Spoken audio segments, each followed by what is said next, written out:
Hey, what's up YouTube? It's your homeboy Lee Sean Anderson, and I'm back with another video reaction. And before I start this video, dude, have you seen the new Space Jam trailer? I know you have. Everybody and their mama seen this trailer, dude. And all I gotta say is, well done. I'm so excited for this movie. I can't wait for this movie. Dude, everybody been talking about LeBron is going to do a Space Jam movie for like, I don't know, 10 years or so.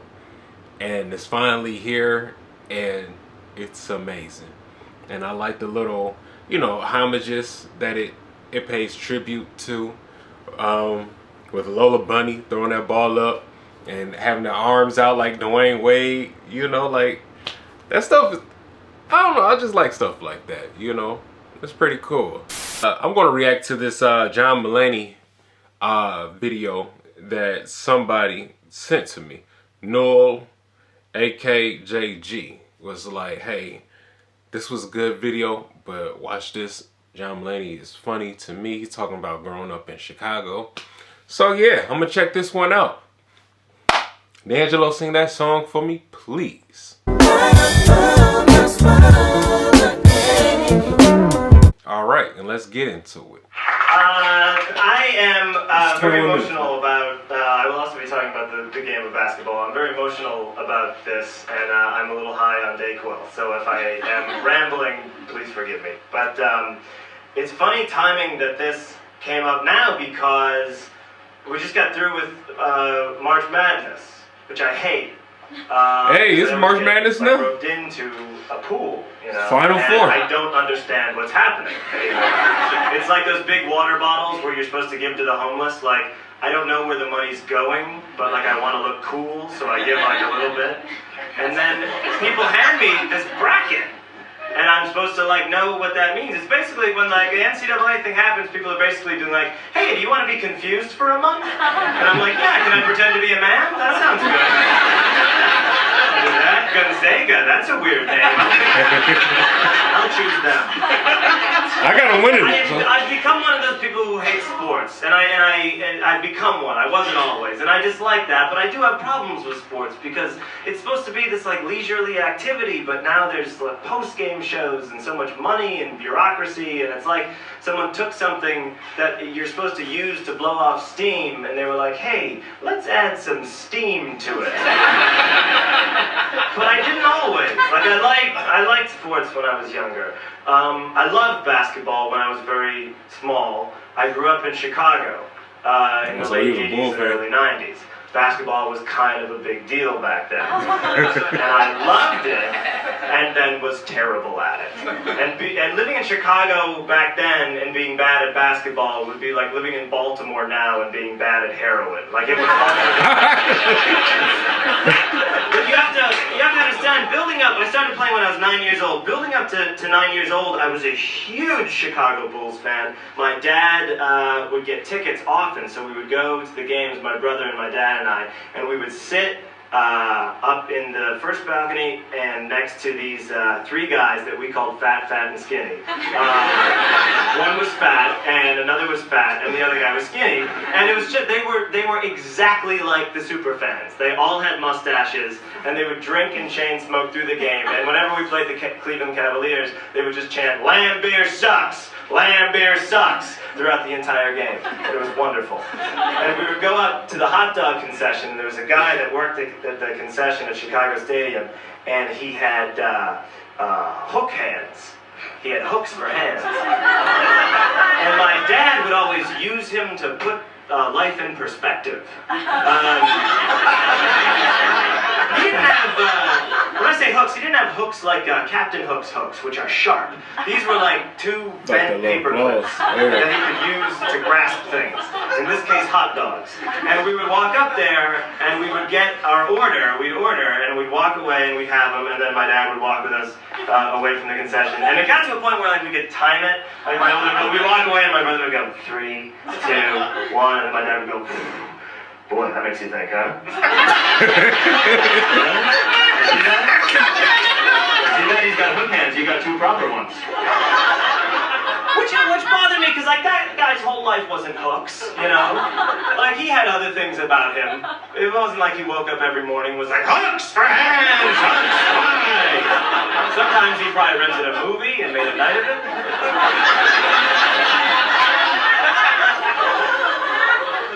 We had a basketball hoop in my backyard, and I thought when I was very little that I knew how to play. I think I would just sort of shoot and bounce the ball off the wall and have fun with it. And more often than not, I would just take photos of myself in front of the hoop, holding the ball like that. And my brother and I had disposable cameras, and we'd take photos of ourselves holding the ball. And then, because I wanted to look like a professional basketball player, I would go into the kitchen and I would wet down the sides of my hair. And I would try and sweat like a grown-up by I'd pour a cup of water on my t-shirt so that it sweat like in a V, so that it looked like I'd been playing basketball. So there's all these photos of me from when I was 5 and 6 years old, standing there with a basketball, sweating like an older divorced man, just like a huge streak. And then when I was 9, I went to St. Clement Grammar School in Chicago, and everyone played basketball, and I had to play, and I was excited to play, because I thought I was going to be good. I want to do my damn and that's the problem, is like in my head, I'm good at sports. Like my brain is good at sports, you know? Like my brain understands how a man could dribble down a basketball court and then make a layup, right? But then my brain has to outsource the job in a weird feminine limb, and I end up face down with a bloody lip. And I went in there to the first practices. This guy must be real garbage at basketball. Were good. And I didn't know how they became good, because I wasn't good yet, but they were suddenly good, and I thought I was going to be good from the get-go. You don't understand, like I always had a big ego. Even when I was a baby, I would think, ooh, I'm real soft and fun, and you know, so I always thought highly of myself, so I was sitting like, what the fuck is going on? I'm not good at this. And it developed to a point that I slowly realized by like 5th and 6th grade, I was like, I am a bench warmer. Like I am a bench warmer. Yeah, it's sad. I mean, I don't know if you can understand like the humiliation of every Saturday morning putting on a pair of breakaway pants and never having a reason to break them away. Then they're just pants. So I had to do other things. I mean, I still, like, I followed the game, I closely watched, like, I still remember all the plays, the 2-1-2 defense, 2-3 defense, motion offense, diamond press. That was when you press is when you play defense over the half-court line. Is that right? Yes. Yes. And we'd have a game annually where we'd play the girls, and we had this tiny Japanese ref that worked at our school, and he would scream, "No press the girls! No press the girls!" And we would press the girls. I got to 7th and 8th grade, and this was like, I remember even hearing my mom talk about it. She's like, 5th and 6th grade, it's fun, but by 7th and 8th grade, we expect the kids to win. And I was like, holy shit. Got to 7th and 8th grade, and the coaches were these two guys who I loved. Coach Kane, who was the head coach, and then Mr. Tui. He didn't go by coach, he went by Mr. Tui, who was an old ex-Marine and like freelance Chicago journalist, who I think was just a drinking buddy of Coach Kane's. And then he started bringing him to practice, and then one day he was just like, by the way, y'all know the assistant coach here, Mr. Tui, don't you? And we were like, hi, Mr. Tui. And Mr. Tui smelled like cough syrup. And it wasn't until I myself was in a rehab thing, and this doctor was like, and a lot of alcoholics mask their drinking with cough syrup. I was like, holy shit, Mr. Tui. And they were wonderful, and I loved the team and loved being a part of it, and I took on outside responsibilities like John besides playing. So I would keep track of the uniforms. That was one of mine. And so when we started 7th grade, I, like Michael Jordan, wanted to be number 23. So I gave myself number 23. And then I was told in front of the entire team that I couldn't be number 23. Because he sucked. Because I was the worst player on the team. And it was supposed to go to the best player on the team. But what I argued was that, why don't you give it to me? Then they'll think I'm the best player on the team. But this doesn't really check out, because it's not like you would be like, oh, hey, you know, they're down by 20 and they still haven't put in their secret weapon. I never want to bust that out. More often than not, I mean, I didn't play in the games ever, really. I'd play in practices, though, and like what I do was, if I messed up, when I airballed, when I got fouled horribly, I would just I'd act like a mental patient, you know, like if I airballed or something, I'd be like, so they would be like, oh, this guy's not bad at basketball, he's just playing crazy. You gotta keep an eye out for him. I was also the scorekeeper too, and this led to one of my favorite instances from basketball. As I said, man, he really sucked. And so we would play other Catholic schools. Those were the divisions we were in. However, as some sort of like expand your horizons type program, we would go play 3 Jewish schools every year. Hillel Torah, Anshe Amet, and Solomon Schechter, okay? Solomon Schechter, first Jewish school I ever played. We did not encounter Jewish kids in our grade school. It was diverse as far as like blacks and Hispanics and stuff, but there were no Jewish people. So this was the first time I met Jewish people in my life. Was playing Solomon Schechter. Now, let me say this. I love Jewish people.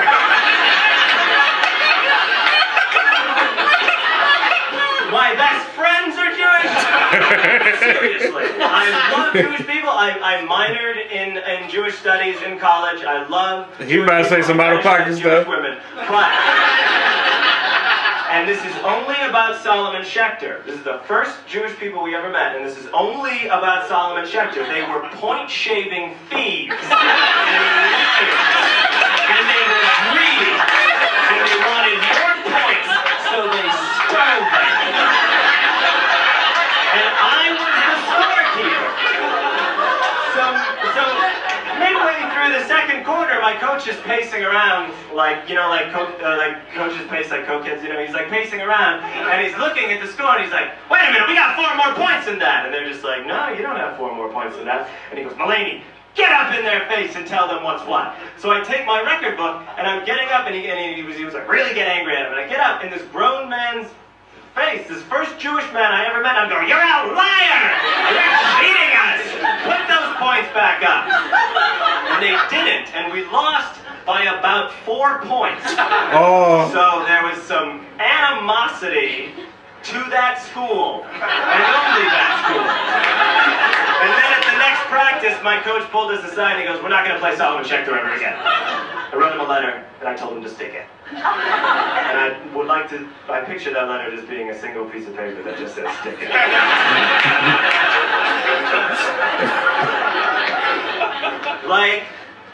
Just like a gift from God or something, when I was in 7th grade, this guy transferred into our school named Mikhail Lombropopoulos. That was his name. And it didn't get any better from there. He joined the basketball team because like almost every single boy had to play basketball, okay? I was terrible at basketball. He was horrible. He was horrible. He was the worst basketball player I've ever seen. When he airballed, it would go behind him, like literally. Also, he was colorblind. He was colorblind. He couldn't take geography class because they'd be like, what country is this here in blue? And he didn't know from blue. He didn't know what he was doing. And because his mother would drop him off at school riding a bicycle, we decided that she was a lesbian. So this guy had a lot of strikes against him. Man, I was off the hook. But like any kid that transfers in with a weird name who's colorblind, whose mom is a lesbian, he transferred out very quickly. And I was once again the worst player on the basketball team. And then 7th grade moved into 8th grade. And then the 7th graders join our team. We played with the 8th graders, now the 7th graders join us. And there were 7th graders playing ahead of me. Now there was one kid now who joined named Billy, who was worse than me. And he was kind of heavy, and the coach called him Tank. But he remembered middle school. Being bad. He had asthma. Man. So it was like, Tank is the worst player on the team, but he has asthma. So Mulaney's the worst player on the team.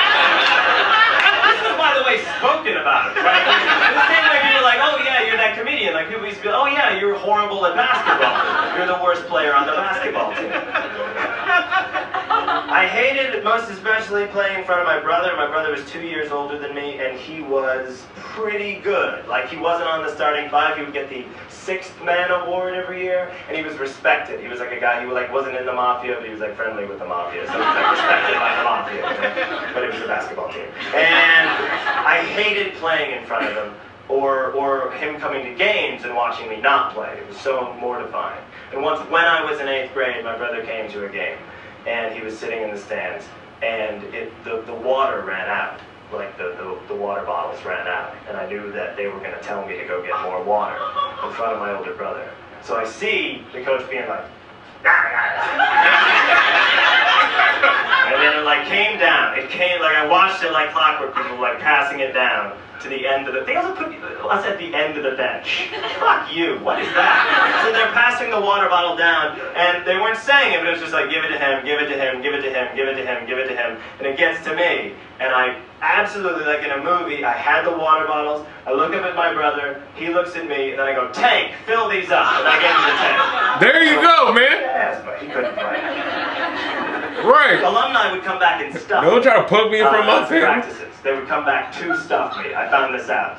Like my coach's son and other kids who had already graduated would come back to practice, and they would want to like go into scrimmage with me so that they could stuff me because I was so easy to stuff. So that was like a hobby. By the way, this is a tangent. I haven't really figured this out, but I would go to Northwestern basketball camp over the summer, and I was good at basketball. And I don't know. I was better. I wasn't good. I was better than terrible. And I don't know what that was. I think maybe just like being out of people's eyes, I would be a little more comfortable to play better, and then I would go back and I would be terrible again. And in 8th grade, in the middle of the season, my coach's son, Coach Kane, I was telling you about, who was a real hero to everybody, his son, who would sometimes come and coach with our team, was murdered. He was getting out of a car, and he was carjacked, and he was killed. And it was like a fucking horrible tragedy throughout our neighborhood, even in the city. It was big news that this had happened. And my parents were very good friends with the Canes. They were, you know, community people and stuff. And my mother went over there, and as she tells me the story, this was the day after the shooting, and he had been upset the entire day, obviously, but completely inconsolable and not talking. And my mother went over to talk to him, and she said, "Jim," that was his name, "Jim, is there anything we can do for you?" And apparently, according to my mom, he said, "Yeah, see if John can learn how to make a jump shot." Which is awesome. And really touching. But that's how bad I was at basketball. No, it's nice. It's a nice memory. But still, like that, you know, he hadn't spoken. And the first, you know, and it was a one-liner. So the first game back,